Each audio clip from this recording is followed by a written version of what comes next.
World War II was a huge testing ground for tank industries all around the world. Sweden, though, stuck to its own path. Swedish designs weren't tested in real combat, but Swedish engineers were eager to learn from any successes of their foreign counterparts, and then took their time improving and perfecting designs developed elsewhere. What vehicles were they able to create thanks to all that effort?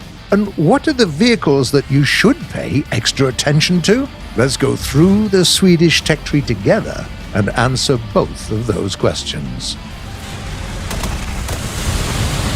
Let's start slow with the Trav M31 reserve tank available to all players.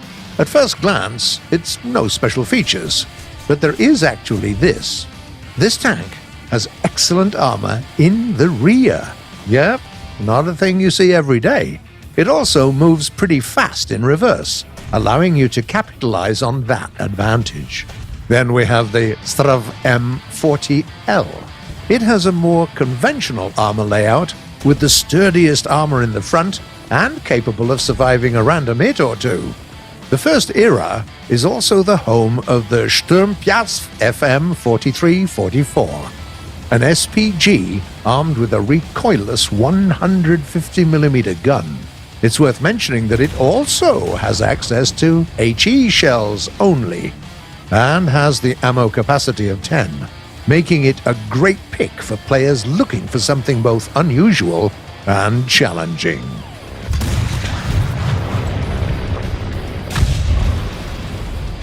Rank 2 greets us with the Trav M42EH, a medium tank with decent mobility.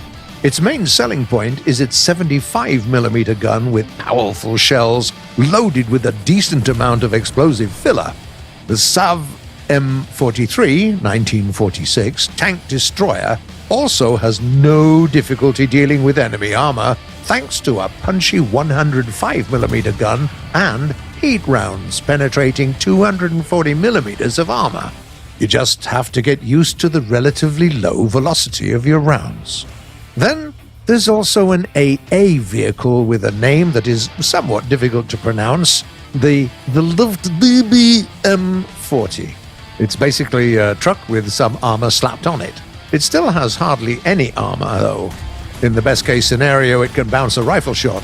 Or two, maybe. But, and that's a big but, this truck comes with enough firepower to use it not only against aircraft, but also against tanks. All thanks to the 40mm Bofors gun that can use APT rounds. You obviously won't be leading a charge on this truck, but it can do a lot of good suppressing enemies and supporting allies. At the very start of Rank 3, we get yet another interesting SPG, the Panzer Wagon 2. Oof. Let's call it the PVKV-2, okay? It's not only very mobile and has rather weak armor, but its gun can penetrate enemy defenses at almost any range. This is a great tank for sniping. Just use the terrain to your advantage and show as little of your turret as possible. Your elevation angles are good enough to support this kind of playstyle after all. The Dilat Torn is a direct successor of the Trav M42.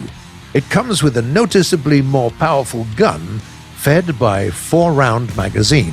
What's important is that when a magazine runs out, you don't have to wait ages for your tankers to load a new one. The tank has a pretty good fire rate at all times. The first vehicle you have to take a look at in Rank 4 is the U-405 armored car.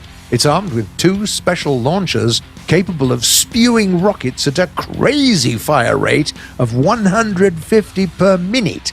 Thankfully, it has the ammo capacity of only 18, or there would be no escape from this little car. Then we have the Strav 81. Yes, you're right. That's the Swedish version of the British Centurion Mark III that's already familiar to many of you. Welcome to Rank 5. Say hi to the IKV 91, a light amphibious tank. Like many other vehicles of its class, it was built for lightning-quick attacks from the unexpected direction, so you'd better not reveal yourself to enemy armor if possible. To fight its enemies, this light tank uses heat rounds. They might be tricky to use at long distances, but there is a laser rangefinder to help you with that. The Wagon 40 SPAA vehicle has 2 quick-firing guns, rounds with proximity fuses, and a radar station. A perfect kit for dealing with enemy aircraft. Stay vigilant though, as on a vehicle like this, even a single hit can be fatal. Your armor will protect you from some fragmentation, but most aircraft machine guns and cannons will make very short work of you. Then we have the Trav 103A, a Swedish MBT with a unique design. Its gun is locked in a fixed position, and you can only aim by adjusting your suspension. It's tricky, even when standing still, and almost impossible on the move. So, it's a vehicle best suited for slow, deliberate gameplay. At the same time, this tank stays in action with even a single crew member left, so it can take a lot of punishment. Nothing will push the Trav 103A out of the position it doesn't want to leave. The 6th rank gives us quite a few interesting options to choose from. The LVKV-90C SPAA is armed with a 40mm autocannon that can fire APF-STS-T and HE proximity rounds. There is also a radar station to help you land shots on airborne targets. The Trav 121 is basically the Swedish variation of the German Leopard 2A4 MBT. And it's a proper Leopard, alright, with all the armor in the right places, a punchy gun, and high mobility to boot. There's also an interesting CV-9105 light tank, found in the premium part of the tree. It operates pretty much like the Strif 90C, but is fitted with a new turret including a 105mm gun. Okay, we're finally on the very top. The CV-90-120 light tank is armed with a 120mm cannon with an autoloader, capable of penetrating more than 600mm of armor with its APF-STS rounds. This tank can take on literally anyone. This last vehicle we're going to discuss today is the Trav 122, a modified variation of the German Leopard 2A5. Fitted with additional composite armor. The upgrade took care of most of the old weak points, making this vehicle an even more dangerous opponent than ever before.